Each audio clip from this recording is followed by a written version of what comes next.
All right. Well, good morning, everyone. Thank you so much for coming. I see a number of familiar faces here. Great to see you. And for those of you that haven't met me, my name is Adrian Stevens, and I am an instructor at Xamarin University. And today, I want to talk about dynamic layouts in iOS 8. And specifically, I want to explore some of the new UI features that we have to work with. These are brand new features in iOS 8. But before we do that, I want to tell a little story. So of course, back in 2008, as we all know, Apple released the iPhone 3. And with the iPhone 3 came the App Store, and developers were very excited about this because we could finally properly make applications for Apple's brand new iPhone. And I remember at the time, I was working on other mobile platforms, and I remember actually being jealous of iOS developers because they only had one screen size to target. I'm working on Windows Mobile, and there's already some device fragmentation. There's various sizes. And these iOS developers, they get to come in, they've got one screen to target, they really only have to worry about portrait orientation, and they're making these pixel-perfect, amazing UIs, and I'm thinking, this isn't even programming, this is too easy. And then, of course, I jumped on board, like the rest of us probably did, and it was great. It felt amazing. We had this great platform to work on, and I could make one UI, and life was good. And then, of course, a couple of years later, Apple gave us the iPad, and that was fantastic, and it's an amazing device. But with it, we got, of course, a new screen size, a physically larger and a different resolution. But the iPad also really brought in the need for landscape support on our iOS applications as well. So, okay, so we've got our iPhones, we've got our iPads, a couple different screen sizes, a couple orientations, not too bad. But then Apple started bringing out more devices, and now we've got the iPhone 4 with the Retina display, and a 5, a 6, a 6 Plus, a couple iPads. There's a rumored bigger iPad coming out either just around the corner or possibly next year. And we've got a lot of iOS devices now. And with this many devices, it's actually a little bit daunting as iOS developers to be making new applications on this platform. I miss those days of just making that one amazing UI, and that's all I need to worry about. And we just can't do that anymore. And so, with that in mind, we've actually got a fair bit to cover today. And so what I'm going to start with, I want to introduce you to the brand new unified storyboards for iOS 8. And these allow us to create a single storyboard that's going to allow us to cover all of Apple's devices, both now and hopefully in the future as well. Now with that, though, we're going to need a couple of additional concepts. We're going to have to learn about size classes. And then we're also going to explore this new concept of traits. So then we'll talk about how we can start to make use of some of this new technology with the updated APIs. And what I want to do today is I want to show you how we can go back and again create our UIs once and target all supported devices. So prior to iOS 8, we were making separate UIs for our phones and our tablets. Now, Apple, I'm sure, was aware of what was coming.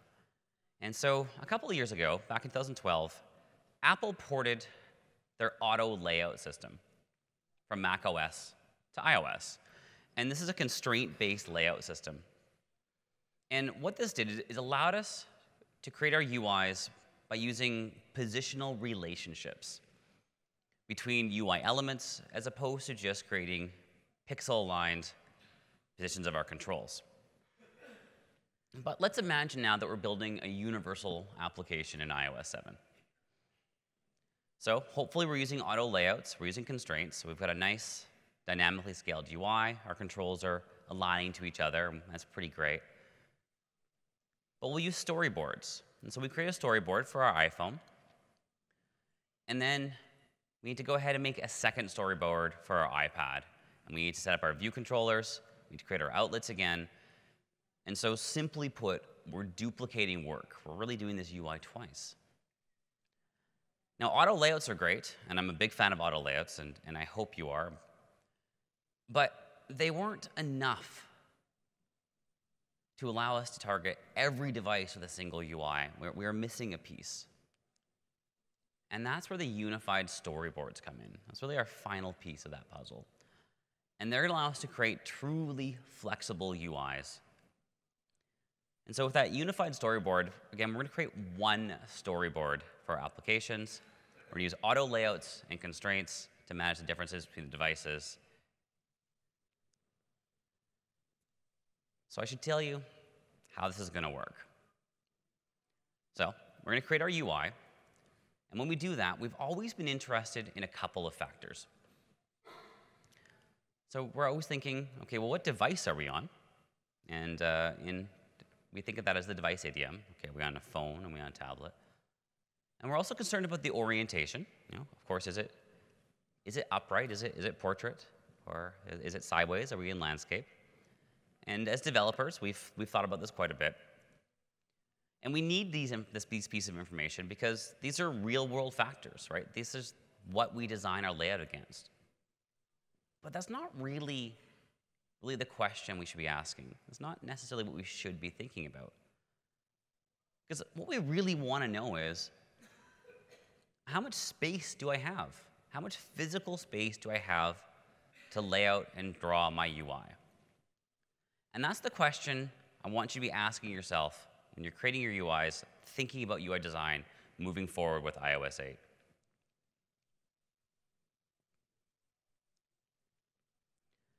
So with this in mind, Apple has introduced size classes.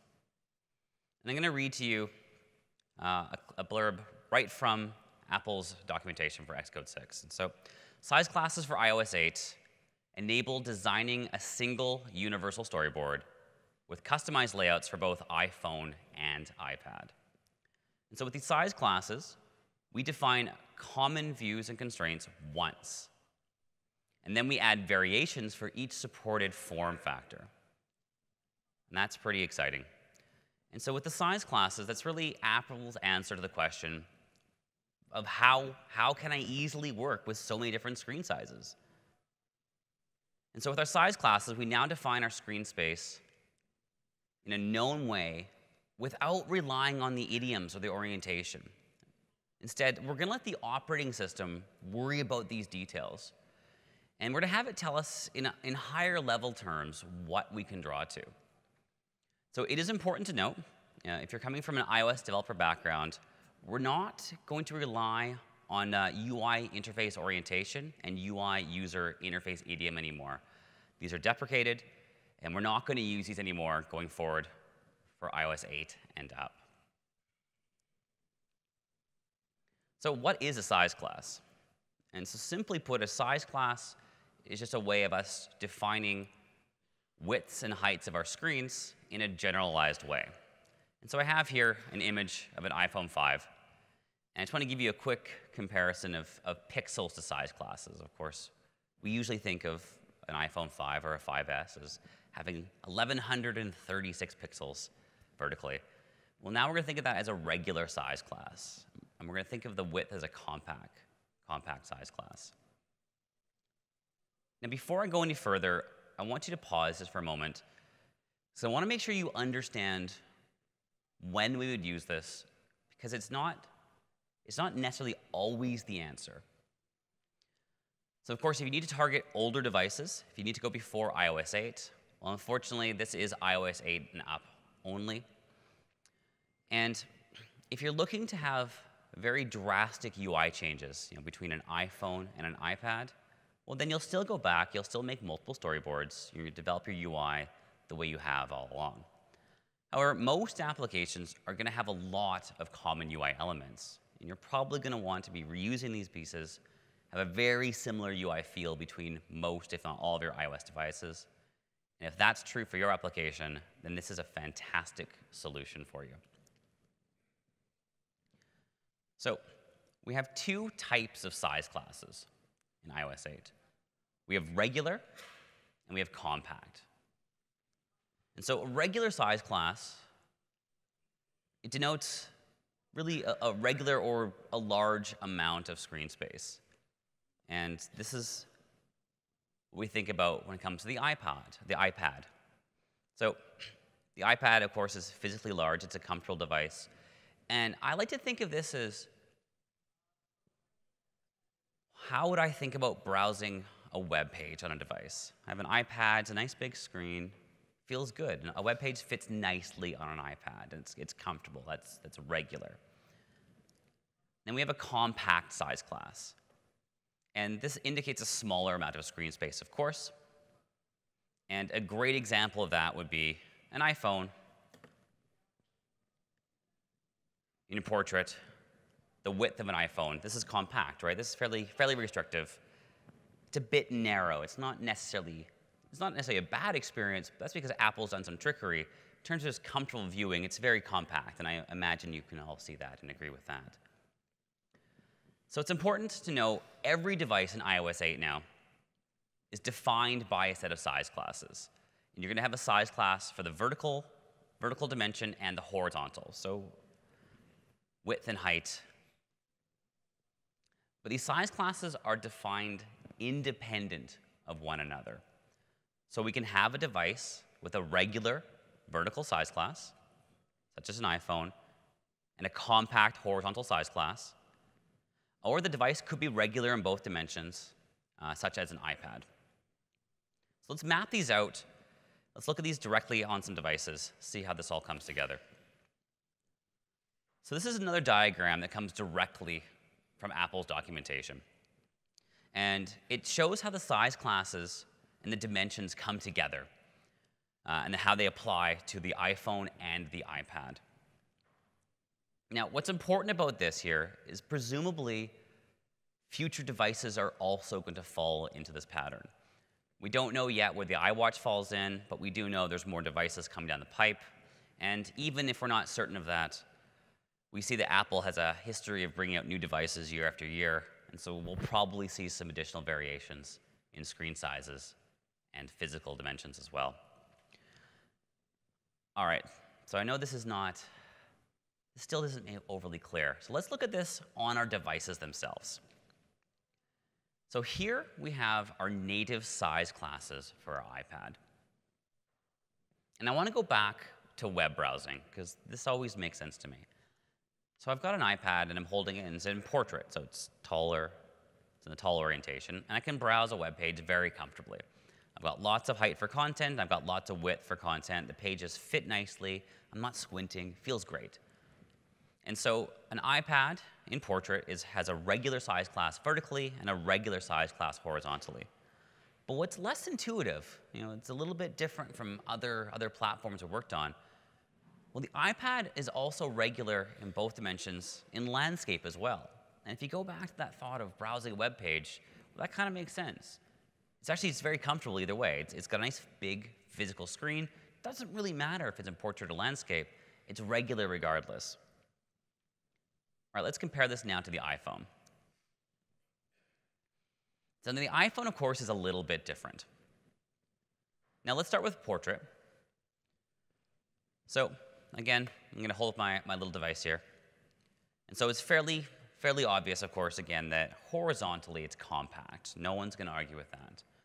Now vertically, we call this regular. And it's physically pretty small. And I've got this is actually a little iPod Touch. This is a 4-inch screen.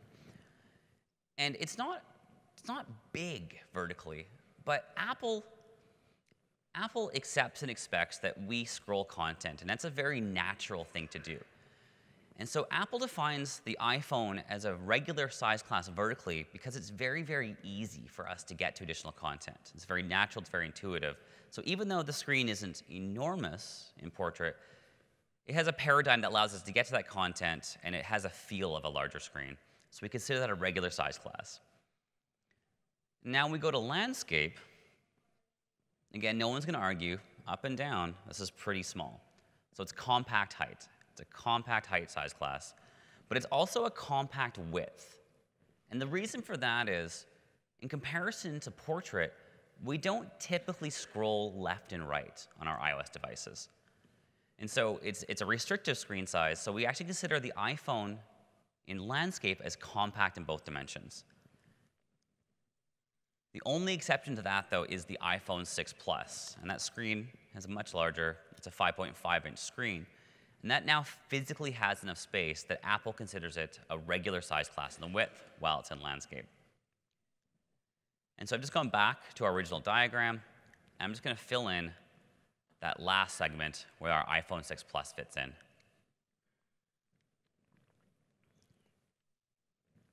So let's see a demo. Let's see if we can make things a little bit clearer. And so I've got an application that I'm going to use to show off our size classes. And this application here, it's an application I use with my friends, and we share photos. And we share photos of monkeys. And my friends have been kind enough for our demo to send me some conversations. And I'll show you the application. So I'm going to just click on my friend Nathan here. And he sent me a picture. And we have a happy little guy in a tree here. But I want to go back just to our conversation screen first. So we have a UI navigation controller. And if you're an iOS developer, you've seen this many times. But watch what happens when I go to landscape. I want you to note that light gray bar at the top. That's our top bar for our navigation controller. Look how small it is. It's compacted. And go back to portrait. So notice on portrait, we have the status bar, and we have a full height bar for our navigation controller. But when I go to landscape, it constricts. So this happens automatically, and this is indicating that compact size class in the vertical orientation. So it's squished down, and this is Apple's giving us an indication. And I haven't done any additional work for this. But I can also react to size classes. And so I can do additional coding to handle my size classes, and I can update my UI dynamically based on the size classes to make sure things fit and feel natural on the screen. So let's just start this up. So I'm going to go in. I'll click on Tori. And so note, so Tori has sent me what she thinks is a very cool monkey, and she's given it 5 bananas. I might give it 4. So I guess it's a pretty cool monkey, but I think I've seen better. So I'm going to rotate. I'm going to go to landscape. And so note that my controls now, they dynamically resize. So my rating system has shrunken down, and my label has shrunken down. And I'm reacting to the size classes. So I'm not checking the device. I'm going, OK, well, is this a vertical compact size class? And I can update my UI accordingly in a very general way.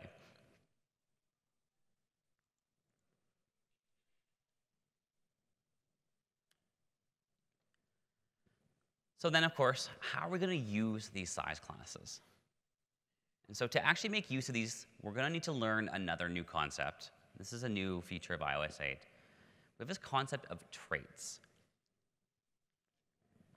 And now, traits are properties that we can use to determine how our layout should react in our application. So how it's going to change as its environment changes. And so traits include several pieces of information. We've actually already learned 2 traits. Our horizontal size class is a trait, and our vertical size class is a trait. We have 2 more. One is the device type, or the device idiom, if you prefer, and that's really, is it a phone or is it a tablet? Then we also have the display scale. And this is just an indication of really the pixel density. So again, if you're an iOS developer, you've seen this before. We moved from our iPhone 3, we had a regular screen, and when the iPhone 4s and 5s came out, we had these Retina displays. And so with these 4 traits together, they get held in a collection called a trait collection.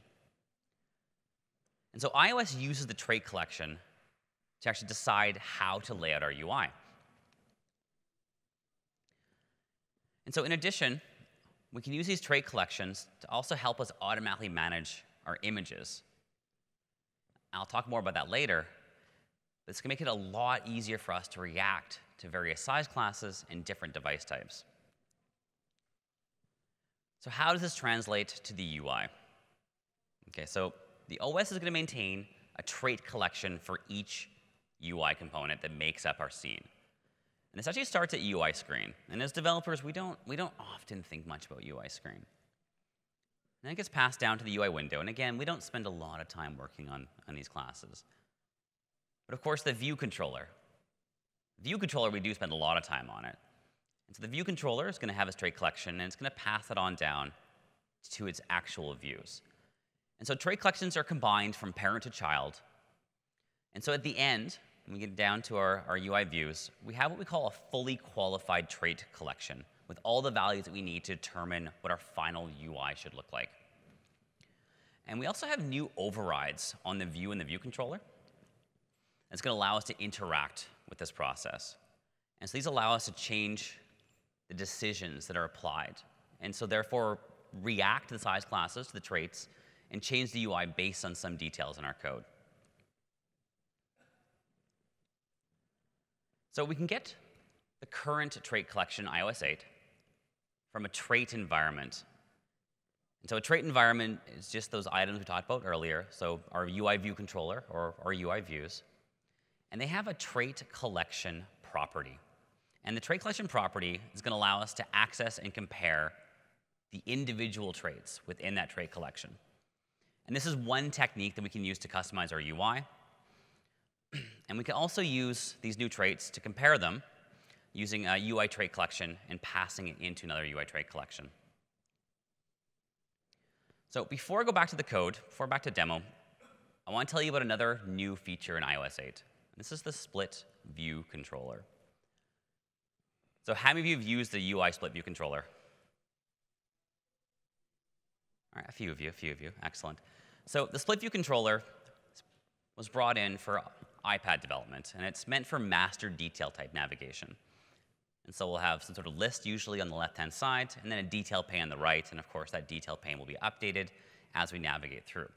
And this was meant for larger screens, and it worked very well on the iPad. But if you want to leverage the split view controller, historically in our iOS applications, we would have to create a different UI for the iPhone. Well, new in iOS 8, this is no longer true.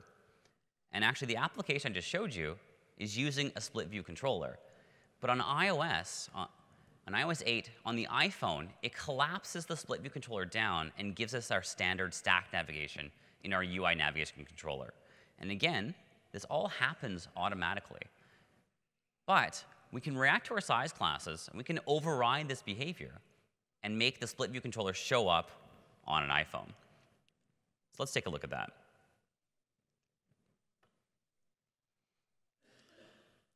So I'm just going to show you. I'm going to start up our application on an iPad.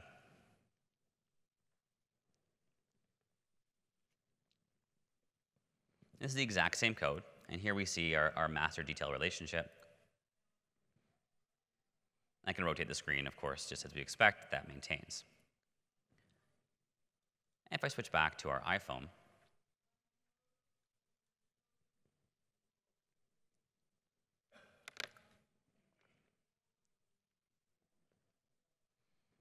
here we see our stack navigation style. And if I go to landscape, of course, it's the same behavior as you saw previously. But I can react to the size classes. And I can do a check. And I can actually override our size classes. And I'll just do a quick check just for width.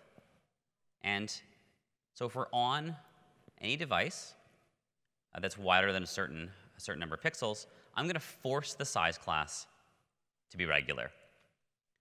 So I'm not going to make any other changes to my code. I'm just going to change the size classes passed on to that view controller. And when I do that, I run it on my iPhone again.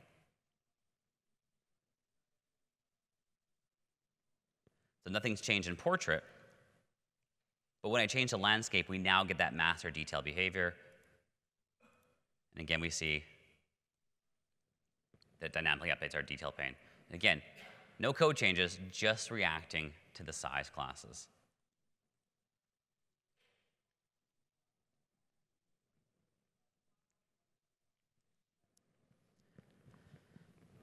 So now, for UI design, with these trait collections, our size classes, this really means thinking less about specific devices and more general, more about the attributes So we don't want to design for pixels.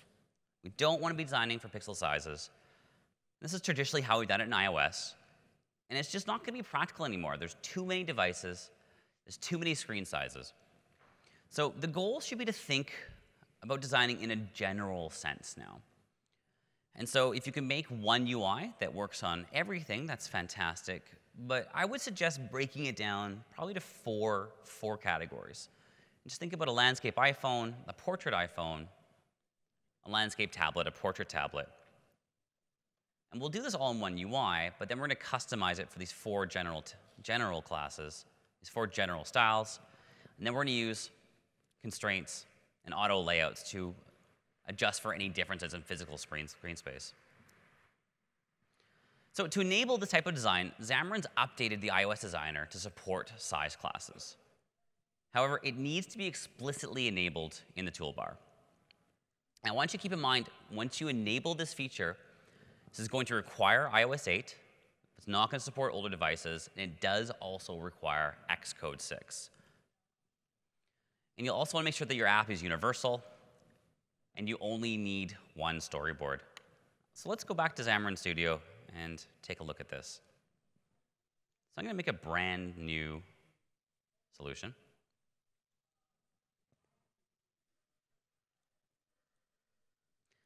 I'm just going to make a single view iPhone project. I'm not going to bother making universal because universal in the template is going to create both storyboards. I don't need two. I'll start with an iPhone application. I can just go into my project settings and enable it as a universal to support the iPad later.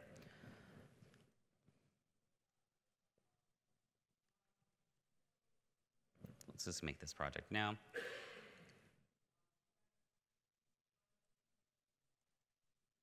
So I'm going to open up my storyboard file. And we see here we've got our storyboard surface on an iPhone, and everything is as we've seen before, nothing new. So I can click on the right-hand side of my screen. I can hit Use Size Classes. I can also hit this drop-down and enable size classes. This will give us a quick little warning, just stating that we need to be fully updated, no longer support Xcode 5. So let's enable size classes. OK, now what's happened? I'm going to scroll down. So we get a very different design surface now. So this is our generic, our any design surface. And it's actually a 600 by 600 surface. This is meant to represent any or every iOS device. And we'll want to use auto layouts and constraints to create a very generic UI. But we can still come in and we can view it and see how it's going to look on an iPhone, on an iPad. Let's just do a really quick demo here. I'm just going to make a really generic view. Let's drop that in. Let's make sure we can see this.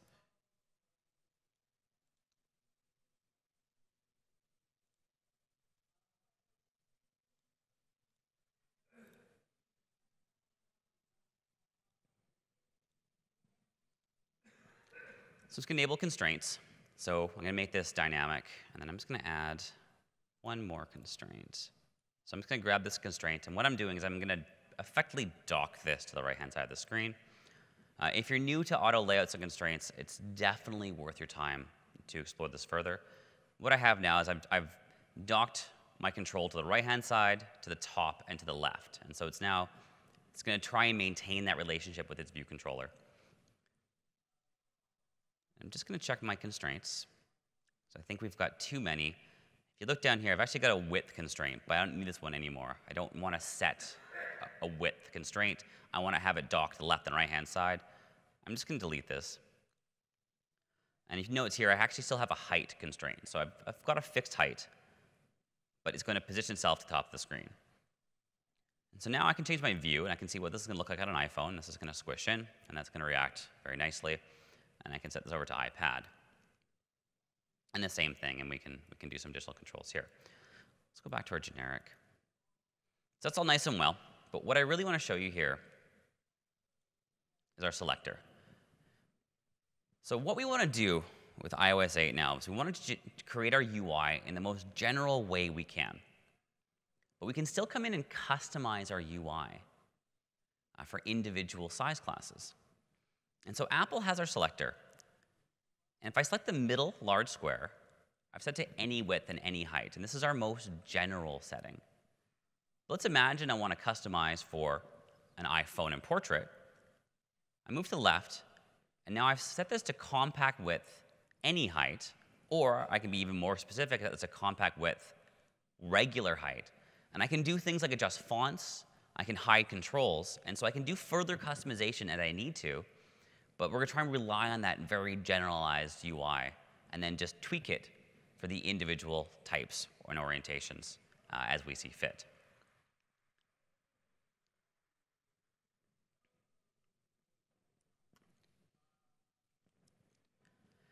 So it's a little bit of an abstract thought process. So I want to give you a bit of an overview of our designer size classes. So by default, we want to start in our base configuration. That's the any width, any height. That's our middle square. So think of this as your master, right?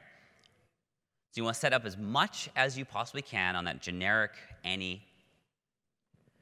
And Apple really does recommend you do as much work as you can here.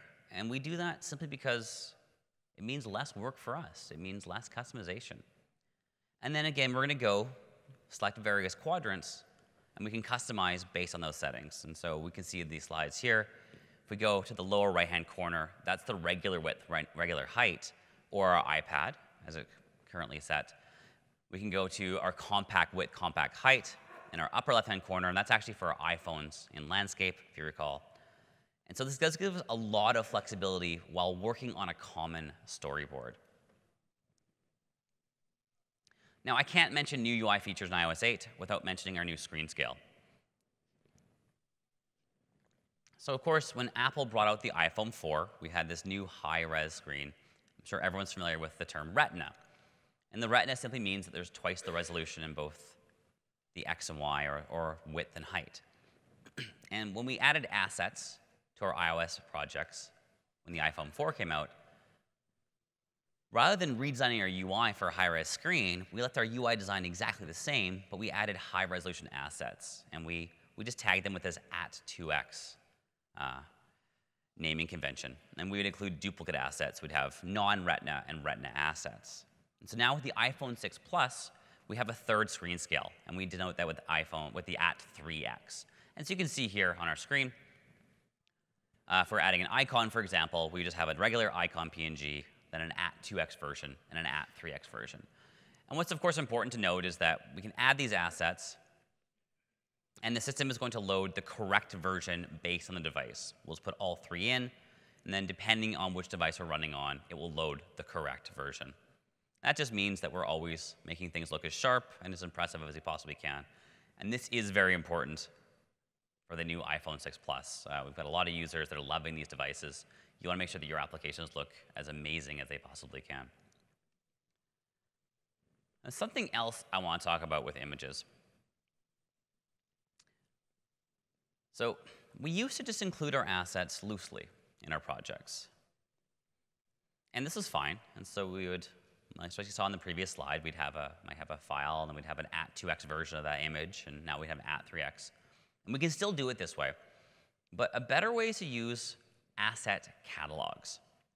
And so asset catalogs, we're doing a very similar process. We'll probably include 3 versions of our assets, and that's great. And then the system will use the asset catalog to manage it, and it will pull out the right version based on the screen scale.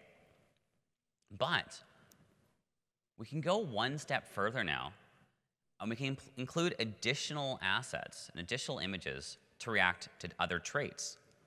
So for example, I could have a smaller set of images for vertical compact size classes. And so when I have, again, I'm running on an iPhone in landscape, and it's compact, I can actually load smaller versions of my assets as opposed to rescaling them or having it overly large. And we can do this with any size class, any trait, and then we'll just fall back to the any version of it if we haven't defined specifics. And this makes it very, very easy to customize our controls and our images based on those traits and size classes. And I've got one last feature to introduce you to today. And this is the dynamic launch screens. So for any of you that aren't iOS 8 or iOS developers, I should say. On iOS, we include launch images. And these are images that come up as our application is loading. And these are full screen images. And again, back in 2008, we included one for our iPhone 3. And as digital devices came out and high-res devices came out, we would include more and more versions because we want to have it always looking great, and it needs to match the physical screen size. Well, now we've got an iPhone 6 and an iPhone 6 Plus, and they're physically new sizes, but they're also high-res devices. And this means including a lot of launch images. And these images take up a significant amount of space, especially for your users that are downloading over the air. They're downloading, using their cellular connection. These really just add a lot of bloat to your application packages. So new with iOS 8, you can now make dynamic launch screens. And this means we can use our concepts of auto layouts and constraints, and we can define a UI surface for our launch screen. And so an example here, rather than making this a full screen image, we'll just set a background color. And we'll have a couple of assets, but we can use other UI kit elements as well. So that could be a UI label there. So a couple of images, a label, and a background color, and we'll use our constraints. We'll just push those polygon patterns to the corners, and this will scale to every iOS device. It's going to be significant reduction in size, and it also helps future-proof your applications by making them react to the screen sizes. Let's just do one last demo here.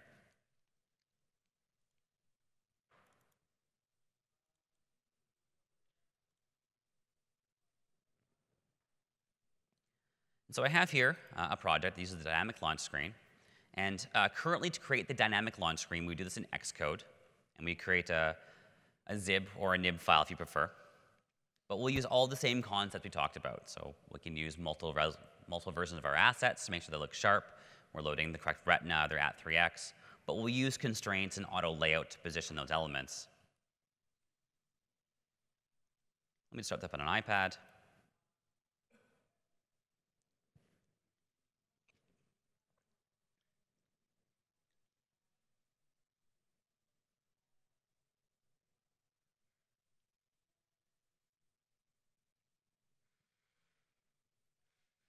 And it loaded so fast, we didn't see our launch screen there, so that's okay. I will try this on the iPhone.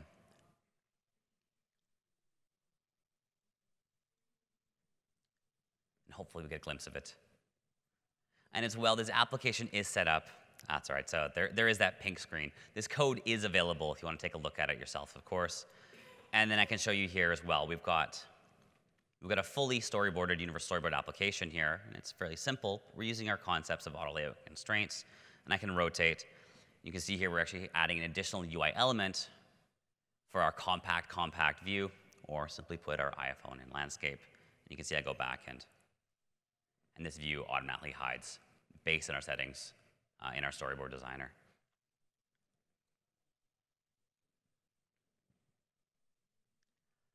Okay, well, that brings us to the end of our presentation today. So thank you so much. So you got an introduction to unified storyboards. And what I really want you to take away from this presentation today is that the power of unified storyboards means going back to creating your UI once. And it's almost like the good old days of the iPhone 3. Of course, with that, we're going to need to have an understanding of size classes. And the size classes are going to allow us to respond to devices dynamically. And it also means that we don't have to worry about exactly which devices are on the market. If Apple launches a new device in 3 weeks or 4 weeks, we don't have to stress about updating our application necessarily. If we're careful with this should future-proof our applications. It should mean either we don't have to worry about updating right away, or maybe we don't have to update at all. And of course, with that, we need to understand our traits and our trait collections. But really, the traits are just a new way of looking at properties, at concepts that we've already learned as iOS developers. So hopefully, we're going to go forward and make amazing dynamic UIs with the new unified storyboards. So thank you very much for attending. And we do have, I think we've got a few minutes for questions, so I'd love to open up the floor to some questions. As far as the compact images, is there a naming convention? So when you use the asset catalogs, you can add them responding to those traits specifically. And so the asset catalogs are designed, and if you see the UI, it's actually quite straightforward to route them in. One thing that's bothered me for years is to get my table cell heights auto adjusted to fit the content. Is there anything in iOS 8 to help me with that? I don't believe there's anything additional in iOS 8, unfortunately, to help with the table views. But yes, the table views are always a fun challenge, right? We can talk after the session if you like as well. I'll be happy to go through it. The question about the dynamic launcher, right? Are there any constraints of what you can or cannot do? For example, make web requests, do calculations or anything? Or does it get killed when the application is loaded when it's done? Yeah, there definitely are restrictions. When creating your dynamic layouts, you are creating effectively, you're creating a zip file, but you're creating a dynamic layout, but you can't interact with your application. So it's just a simple visual. So you can't access your application code. I don't believe you could use a web view. I haven't tried a web view. It's an interesting question. I'm going to guess probably not. You're welcome. What is the backwards compatibility of both the universal layouts and the launch screens? So unfortunately, the question is what's the backwards compatibility of barely all the features we've talked about today. They are iOS 8 only. So what that means is iPhone 4S and up, and then iPad 3 and up. So fortunately, I will say, typically I don't like recommending just jumping on the new version of an iOS release just because you don't want to cut off old users. But what's really amazing with iOS 8 is Apple only dropped one device moving from iOS 7 to iOS 8. So we're only losing compatibility of the iPhone 4, and we're seeing really great uptake from iOS 7 to iOS 8. So you should do your own research, check the numbers, because you want to make sure that you're reaching your users. But this is probably the first release where I would actually feel comfortable only releasing on iOS 8. But again, you have to make those decisions for yourself as a developer. Okay, well with that, let's wrap things up then. Again, thank you very much.